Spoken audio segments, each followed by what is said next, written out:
Good evening সবাইকে। আমার একটি নতুন ব্লগে আপনাদেরকে স্বাগত। ভাবছেন না তো সাজুগুজু করে আমরা চলছি স্বামীনারায়ণ মন্দিরের পথে। আজ ছিল আমাদের 18তম বিবাহবার্ষিকী, তাই খুব ইচ্ছে ছিল যে এই স্বামীনারায়ণ মন্দিরে যাওয়ার। কিন্তু এই মন্দিরে আমি কিছুদিন আগে গিয়েছিলাম, কিছুদিন বলতে 5 থেকে 6 দিন আগে, কিন্তু দিনের বেলা। খুব মনের ইচ্ছে ছিল রাতের বেলা এই মন্দিরকে একবার দেখব, তাই ফ্যামিলি নিয়ে বেরিয়ে পড়লাম এই মন্দিরের উদ্দেশ্যে। আমরা রুটটি নিয়েছিলাম যাদবপুর থানা হয়ে, আনারসরার হয়ে, তারাতলা হয়ে সোজা স্বামীনারায়ণ মন্দির।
আমাদের বাড়ি থেকে স্বামীনারায়ণ মন্দিরের দূরত্ব ছিল 18 থেকে 19 কিলোমিটার মতো, কিন্তু আমাদের সময় লেগেছিল 1 ঘন্টারও বেশি, প্রায় 1 ঘন্টা 15 মিনিট।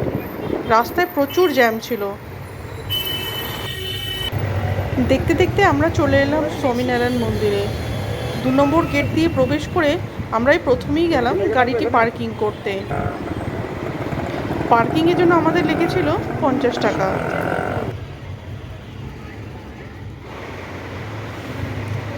গাড়িটি পার্কিং করে আমরা চললাম এবার মন্দির দর্শনের উদ্দেশ্যে। গত রবিবার যখন আমি মেয়ের স্কুলের বন্ধুদের সাথে, তার মায়েদের সাথে এই মন্দিরে এসেছিলাম, তখন এই মন্দিরটি আমার হাজব্যান্ডকে ভিডিও কলে দেখিয়েছিলাম। তখনই ওর খুব ইচ্ছে ছিল মন্দিরে একবার রাতের বেলা আসবে, সেই জন্যই আমরা বেছে নিয়েছিলাম আমাদের বিবাহবার্ষিকীর দিনটিকে।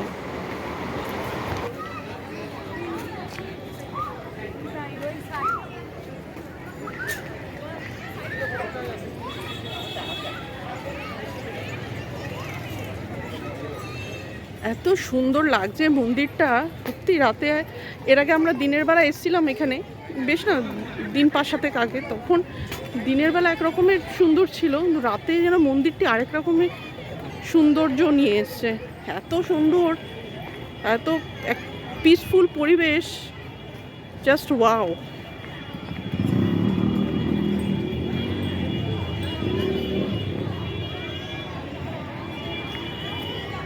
ওই দিকটাতে আছে canteen.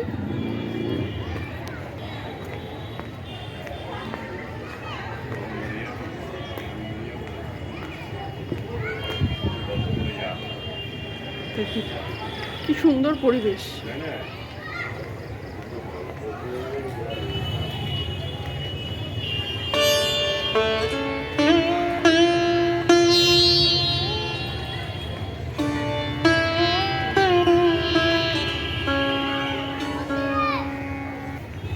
Welcome to my new blog. আরেকটি নতুন ব্লগে আপনাদেরকে স্বাগত। আমরা এখন এসেছি স্বামীনারায়ণ মন্দিরে।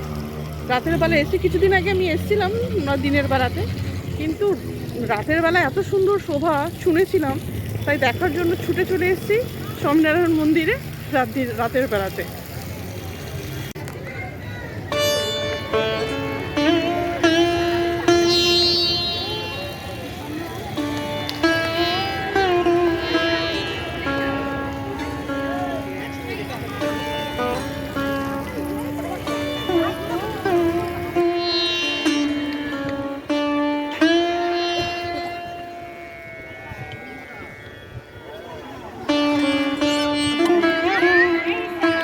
মন্দির পরিদর্শন করে গর্ভগৃহে নারায়ণকে স্নান করিয়ে আমরা চলে এলাম ক্যান্টিনের উদ্দেশ্যে।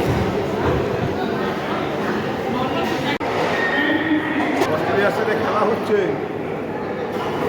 আমরা ক্যান্টিনে অর্ডার করেছিলাম ফ্রেঞ্চ ফ্রাই, দই বড়া, মশালা ডোসা, লস্যি আর একটা পনির রোল। ক্যান্টিন থেকে বেরিয়েই আমরা রওনা দিয়েছিলাম বাড়ির উদ্দেশ্যে, কারণ তখন প্রায় 8:30 মতো বাজে। মন্দির বন্ধ হওয়ার সময় হয়ে গিয়েছিল। আমরা যাওয়ার সময় তারাতলা রোডটি ধরলেও ফেরত যাওয়ার সময় কিন্তু আমরা তারাতলা রোডটি ধরিনি, আমরা ধরেছিলাম আমতলা বারুইপুর রোড। বিশ্বাস করুন, যাওয়ার সময় যে সময়টি লেগেছিল তার থেকে 25 থেকে 30 মিনিট আমাদের কম সময় লেগেছিল এই রোডটিতে। সামান্য কিছু যানজট থাকলেও আমাদের অনেক কম টাইমে আমরা বাড়ি পৌঁছে গিয়েছিলাম।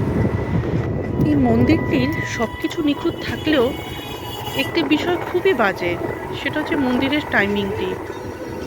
দুপুর 12টার মধ্যেই মন্দিরটি বন্ধ হয়ে যায়, আর রাত্রি 8টার পর এই মন্দিরটি বন্ধ হয়ে যায়। বন্ধ করার পর কাউকেই মন্দিরের ভিতর থাকতে দেওয়া হয় না। এই সময়টি খুবই আমার অনুপযুক্ত বলে মনে হয়েছে। দুপুরবেলা 12টার একটু পর আর রাতের বেলা 8টার আরেকটু পর যদি ঘন্টাখানেক যদি খোলা থাকে, তাহলে মন্দিরটির টাইমিংটি খুবই ভালো হয়।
একঘেয়েমি জীবন থেকে খুব সুন্দর একটা সময় কাটালাম।